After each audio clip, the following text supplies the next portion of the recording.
So let's see next question. Without expanding we have to prove that this determinant equals to 0. So काफ़ी लेंदी सवाल है वाला, ध्यान से देखिए इस सवाल को।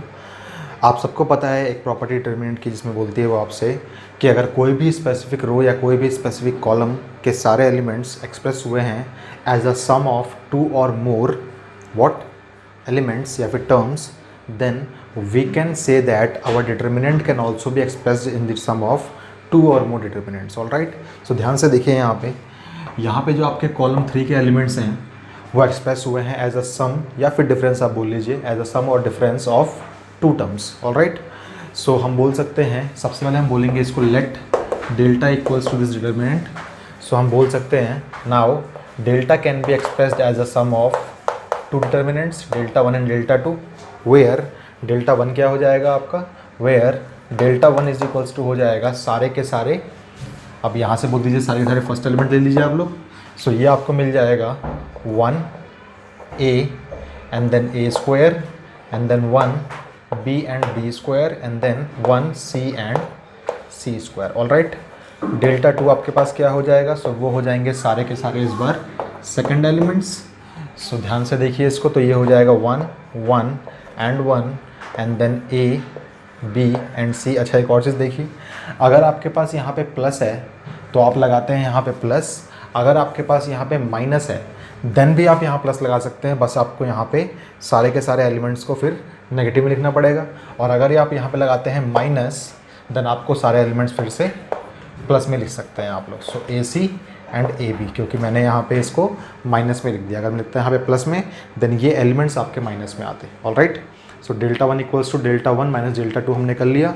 सो इस हिसाब से डेल्टा इक्वल्स टू क्या हो जाएगा, वो हो जाएगा 1a square and then 1b square and then 1c square minus में व्हाट, माइनस में this will be what 1 1 1 and then abc and then bc ac and ab। So हमने अभी अभी किया है ऐसे क्वेश्चंस जहाँ पे हमने इसको इसके इक्विवेलेंट प्रूफ करके दिखाया था, और अगर हमने मान लीजिए इसको इसके इक्विवेलेंट दिखा दिया then this determinant minus this determinant equal to 0 मिल जाएगा आप लोगों को। ठीक है, सो हम मेनली फोकस करते हैं डेल्टा 2 के ऊपर।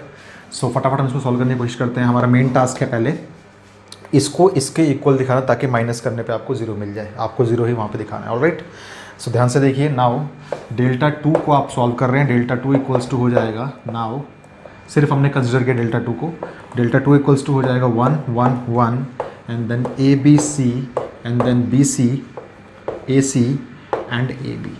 अगर आपको लीनियर टर्म्स से क्वाड्रेटिक टर्म्स बनानी है देन आपको क्या करना पड़ेगा, मल्टीप्लाई एंड डिवाइड करना पड़ेगा एंड देन ऊपर वाले फैक्टर्स को रेस्पेक्टिव या तो कॉलम से मल्टीप्लाई करना पड़ेगा या फिर रोज से मल्टीप्लाई करना पड़ेगा। ऑल राइट, सो हमने एक काम किया, हमने काम क्या किया, डेल्टा 2 इक्वल्स टू हो जाएगा, हमने divide by A B C किया and multiply A B C किया, और देखिए हमें क्या मिलता है यहाँ पे, तो 1 1 1 now A B C B C A C and A B. Alright, अब ध्यान से देखिए आपके पास यहाँ पे जो टर्म्स हैं वो हैं 1a and A square. All right, so आपको चाहिए 1 चाहिए, आपको a और a स्क्वायर दोनों चाहिए यहाँ पे। ठीक है, सो अगर हम यहाँ पे a को मल्टीप्लाई करेंगे कॉलम के साथ तो आपको मिल जाएगा a then A B square C B, तो आपको कोई चीज़ अच्छी तरीके से नहीं मिल रही। सो आप एक काम कीजिए, a को मल्टीप्लाई कीजिए R1 के साथ, b को मल्टीप्लाई कीजिए R2 के साथ और c को मल्टीप्लाई कीजिए R3 के साथ। ऑल राइट, सो हमने कहा मल्टीप्लाइंग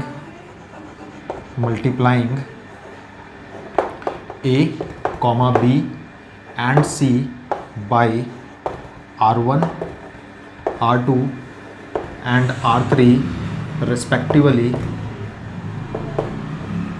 देन क्या मिलेगा आपको, देखिए डेल्टा 2 इक्वल्स टू हो जाएगा ए बी सी, ये a मल्टीप्लाई हुआ R1 के साथ, सो आपको मिलेगा a square and A B C. All right, then b multiply हुआ R2 के साथ तो आपको मिलेगा b square and A B C फिर से, and then c square and then again A B C. All right, so ध्यान से देखिए आपको क्या रिक्वायर्ड चीज़ें मिल चुकी हैं। सो आपको अभी नहीं मिला, अब आप क्या कीजिए, यहाँ पे ए बी सी को फैक्टर को बाहर निकाल लीजिए, तो आप क्या लिखेंगे, taking out common factor A B C from, कहाँ से बाहर निकल रहा है, सो ये बाहर निकल रहा है C3 से।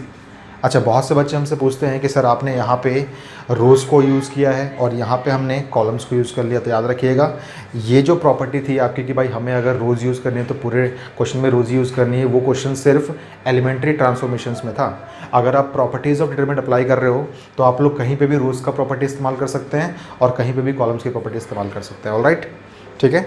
तो याद रखिएगा, अगर आपने एलिमेंट्री ट्रांसफॉर्मेशन से इन्वर्स निकाल रहे हैं देन वहीं पे आपके पास ये कंडीशन होती है कि अगर आपने शुरुआत करी है रो ट्रांसफॉर्मेशन से देन आपको पूरे क्वेश्चन में रो ट्रांसफॉर्मेशन से अप्लाई करनी पड़ेंगी।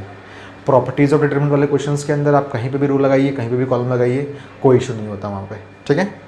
So taking out common factor ABC from C3 हमने क्या देखिए क्या मिलता है हमें। सो हमें मिलेगा delta 2 is equals to ABC आपके पास था, आपके पास यहाँ पे ABC है, then A square B square C square है, यहाँ हो जाएगा 1, यहाँ हो जाएगा 1, यहाँ हो जाएगा 1, क्योंकि बाहर निकल के बन जाएगा यहाँ पे ABC। सो ये दोनों टर्म्स कैंसिल आउट हो जाएंगी। डेल्टा 2 आपके पास क्या मिला आपको, सो आपको मिला वो A B C and then A square B square C square and then 1 1 1। तो क्या ये डेल्टा 2 इक्वल्स टू डेल्टा 1 आपने प्रूव कर दिया? ऐसा नहीं हुआ अभी, बिकॉज अभी टर्म्स आपकी कुछ अरेंज ऑर्डर में नहीं है। सो आपको क्या करना है, आपको पहले कॉलम 1 और कॉलम 3 को इंटरचेंज करना है। सो आपने यहाँ पे अप्लाई क्या कर दिया, आपने अप्लाई किया। चलिए हम दोनों काम साथ में कर लेते हैं बिकॉज ये क्वेश्चन की प्रैक्टिस हमने साथ में कर रखी है। सो हमने दो काम किए यहाँ पे, अप्लाइंग